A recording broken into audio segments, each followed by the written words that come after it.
Nee, Lu, het verhaal is deze maal niet echt een kniffel, maar eigenlijk meer een tip. Alhoewel, aan het eind is het waarschijnlijk wel een kniffel weer.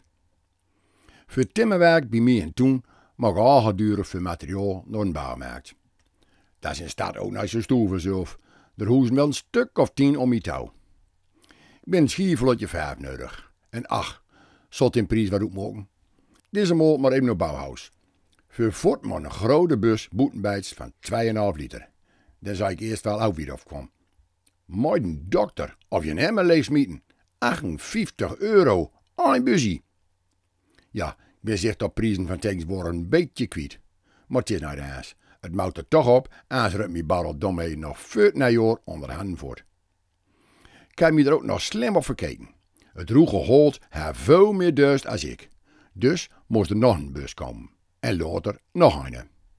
Maar om reden Bauhaus, maar één bus her, moest ik even googlen op computer waar of het nog meer te koop was. Bij Hardenbach. En verduld, ook nog 7 euro goedkoper. En ho hem, bij Karwei zelfs 8 euro. Nou, let op Lu.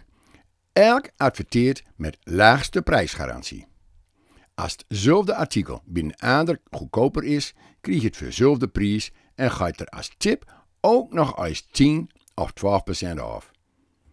Ik naar Hardenbach. Nee, dus niet naar de goedkoopste. Kijk meneer, deze busverf wil ik graag. Maar u adverteert met laagste prijsgarantie. En bij Karwei is deze bus 1 euro goedkoper.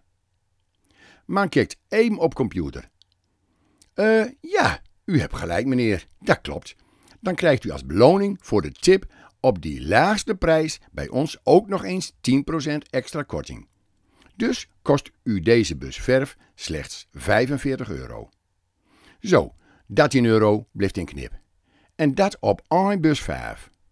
Het was er uiteindelijk binnen kader 5. Dus 65 euro, dat is muiten wel weer, nee?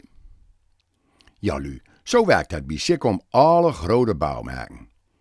Dus wees geen duif voor eigen knipsok zeggen. Zo, niet het slimste overal wel?